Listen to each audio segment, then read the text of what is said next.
অ্যালার্জির সমস্যায় ভোগে না, এমন কেউ সাধারণত নেই। আমাদের বাবুরা দেখা যায় যে কম বেশি এই অ্যালার্জির সমস্যায় ভুগে থাকে। সেটা যেমন হচ্ছে স্কিনের অ্যালার্জিও হতে পারে, আবার শ্বাসনালীতে আক্রান্তর জন্যও অ্যালার্জি হতে পারে। এই অ্যালার্জি হলে দেখা যায় যে ছোট, ছোট চাকা, চাকা র‍্যাশ যেমন শরীরে ওঠে, ঠিক তেমনি হচ্ছে ঠান্ডা হয়, কাশি, জ্বর হয়, এমনকি শ্বাসকষ্টও হতে পারে। অনেক সময় ইন্টেস্টাইন এফেক্ট করে হচ্ছে বাচ্চাদের হচ্ছে ডায়রিয়া, ডিসেন্ট্রি এরকম সমস্যাও হতে পারে।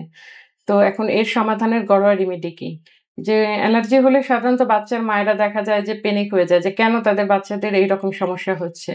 তাই প্যানিক হওয়া যাবে না। আর তাছাড়া যখন বাচ্চা আস্তে, আস্তে বড় হয় যে অ্যালার্জির কারণে যে স্কিনের সমস্যা হচ্ছে, এটা একটা সময় চলে যায়। আর ঘরোয়া রেমেডি হিসেবে যেটা দ্বিতীয়ত করা যেতে পারে সেটা হচ্ছে নিম পাতা গরম পানিতে হচ্ছে বয়েল করে সেই নির্যাসটা নিলে এটা একটা চমৎকার ঘরোয়া রেমেডি হিসেবে কাজ করে।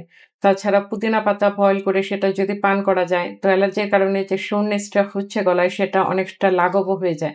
তাছাড়া কুসুম গরম পানিতে বাচ্চাদের হচ্ছে মধু দেওয়া যেতে পারে এই অ্যালার্জির সমস্যা সমাধানের জন্য। কিন্তু এটা অবশ্যই ১ বছরের নিচে বাচ্চাদের দেয়া যাবে না। ১ বছরের উপরে হলে সেই মধু বাচ্চাদেরকে কুসুম গরম পানিতে দেওয়া যেতে পারে। আর তাছাড়া যে তারপরেও দেখা যায় যে অনেক সময় বাচ্চাদের বড়, বড় চাকা হচ্ছে অ্যালার্জির কারণে। সেই ক্ষেত্রে হচ্ছে ডার্মাটোলজিস্টের পরামর্শ মতো ওষুধ নিতে হবে। তো তখন বাচ্চাদের দেখা যায় যে আমরা স্কিন বুঝে বিভিন্ন মাত্রার স্টেরয়েড জাতীয় ক্রিম এবং মুখে খাওয়ার ওষুধ দিয়ে থাকি।